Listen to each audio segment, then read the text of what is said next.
Hi, welcome to the world of Dhwani. Dhwani. Guys, you must have seen today's thumbnail, which is very clear. What is hi-fi and why hi-fi? This hi-fi, this particular word, is very familiar to most of the people. But what hi-fi is actually means? Why it is so important? Let's get into it. Hi-fi means high fidelity. What is high fidelity? High fidelity is nothing but the sound originally we hear and can be reproduced as it is or very close to it. How much we can hear? We can hear from 20 Hz to 20,000 kilohertz. But hi-fi doesn't mean to faithfully reproduce the entire range. No. I'm giving a very small example, but very, very useful example. Say this. It's a blowing instrument. Basically, it's a snail shell. It requires a lot of air to produce the sound, and it creates a fantastic aromatic sound, you can say. I'm just trying to blowing it for you.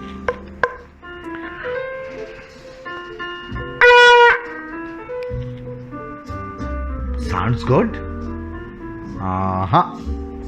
Can't be, because neither this sound has been recorded by a high fidelity manner, nor it is going to be reproduced in a high fidelity manner.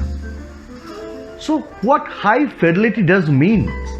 It means the sound which will be recorded in high fidelity manner, which needs to be very close to the original sound with great dynamic range, fantastic clarity, superb details, excellent sound stage, and a great dynamic range with fantastic headroom, so that you can feel that you are there actually. Just think about an opera concert. A concert is playing. You must have seen in the TV or even live. In the concert, you feel the sound is absolutely fulfill the entire hall.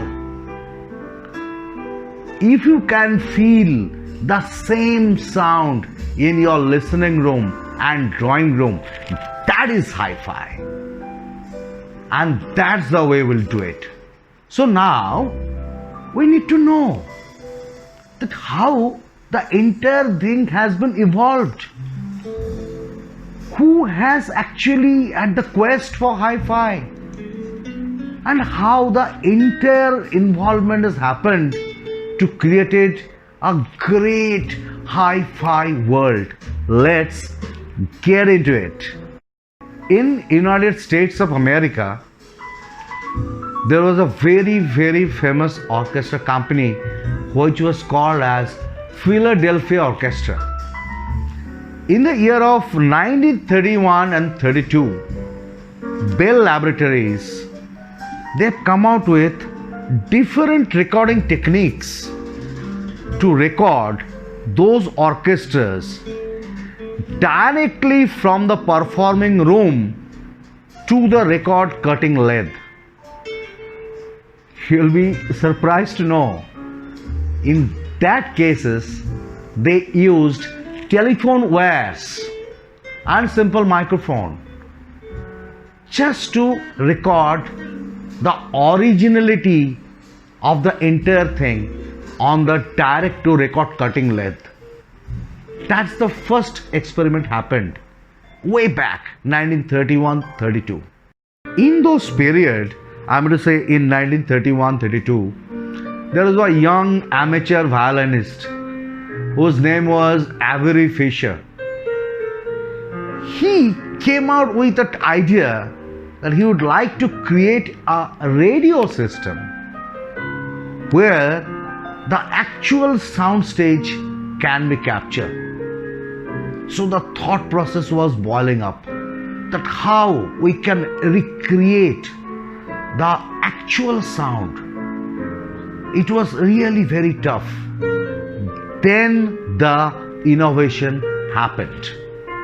In the year of 1950, and the thing has come out as a tape machine.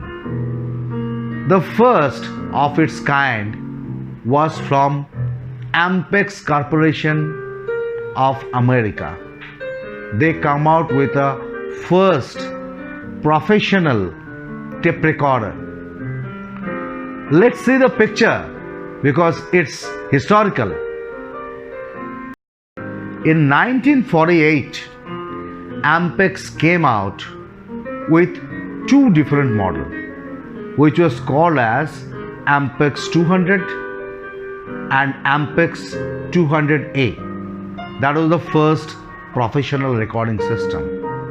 On the other hand, one guy in Switzerland, he was thinking to coming out with a professional tape machine.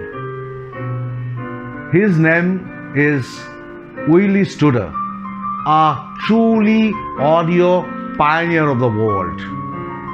Willy Studer came out the first machine, which was called as Dynavox A27.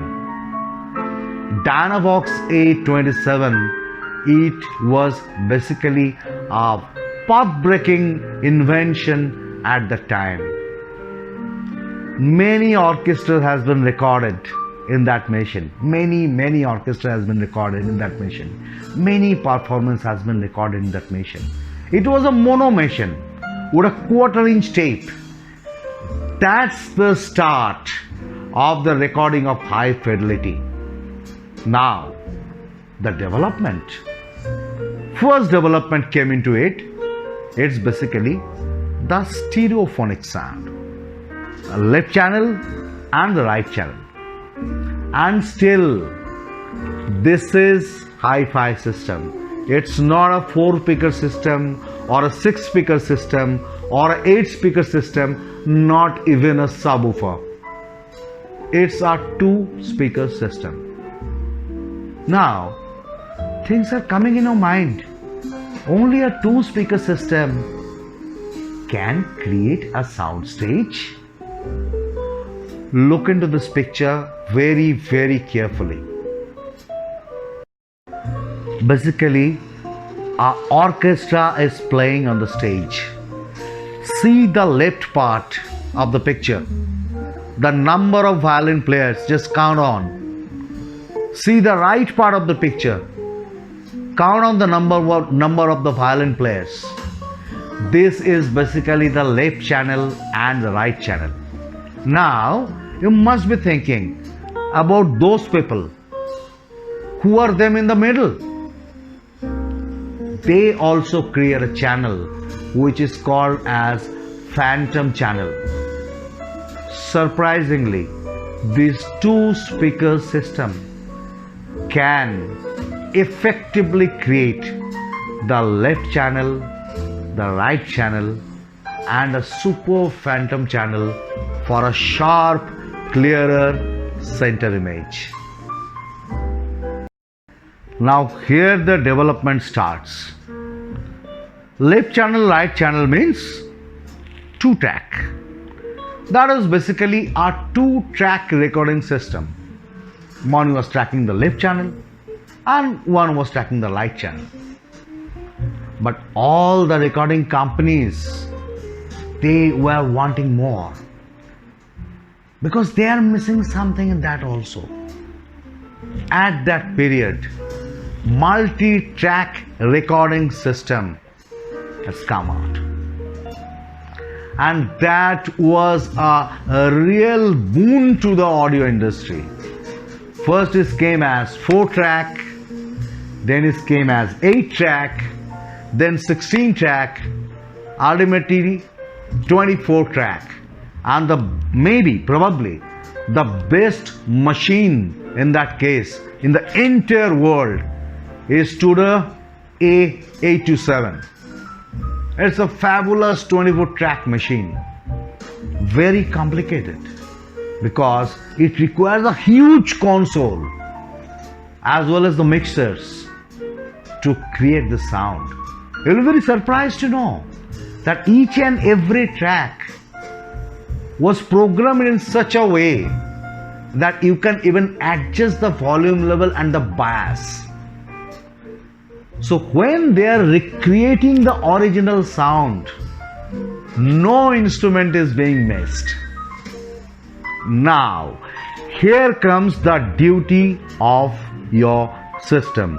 Let's get into the reproduction system. Hi-Fi reproduction system, like this, is having a basic 3-part. One is source, second is amplification, and third is loudspeaker. If you count the preference, my fingers will be like this.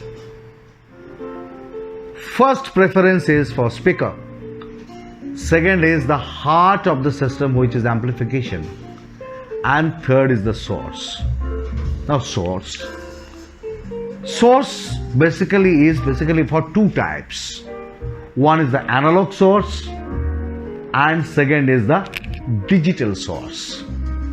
In analog source, what are the mediums you are getting? It's only 2.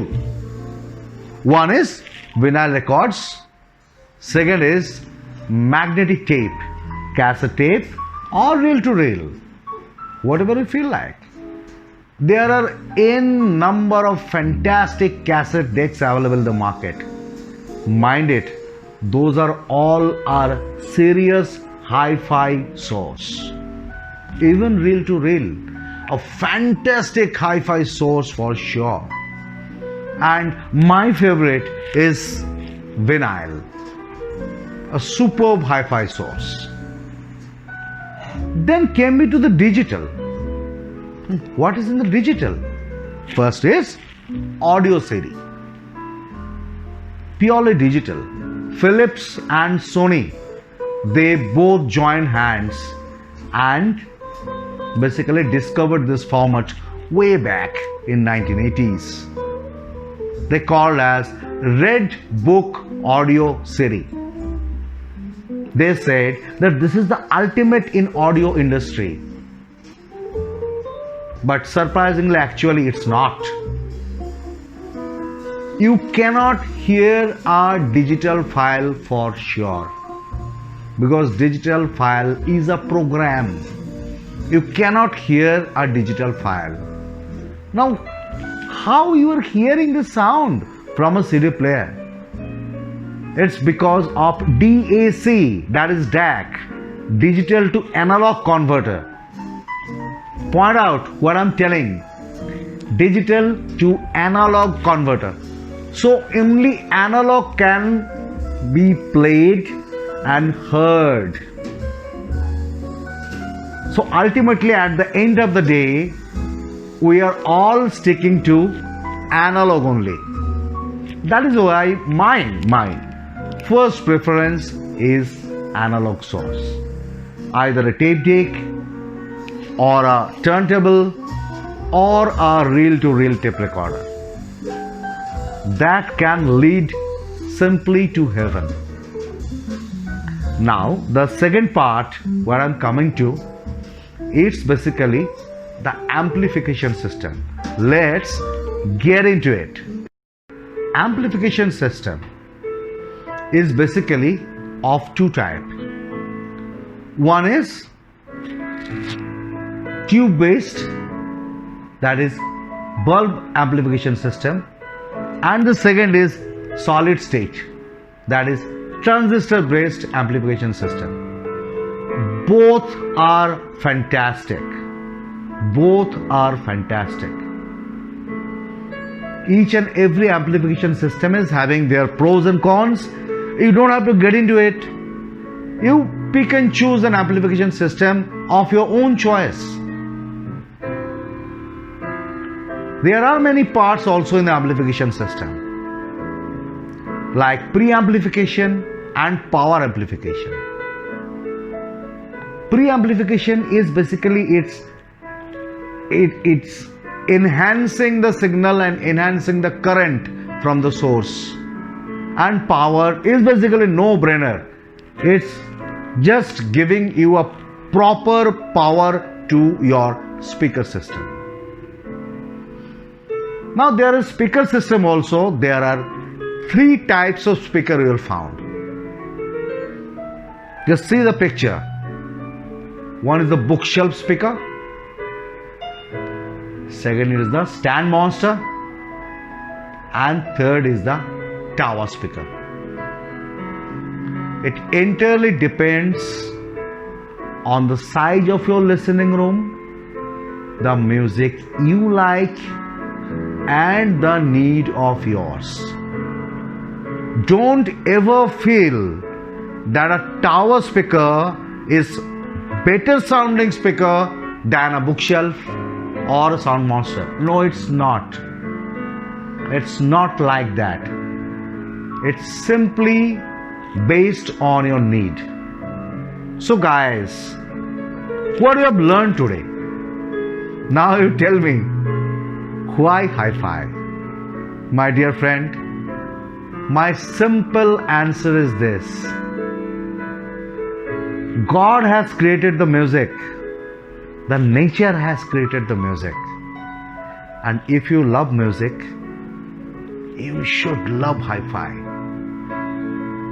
My simple advice is, just step out from your room, go to an audio store, get into their demo or listening room with your favorite record or CD or tape in your hand, and let that guy play that song for you.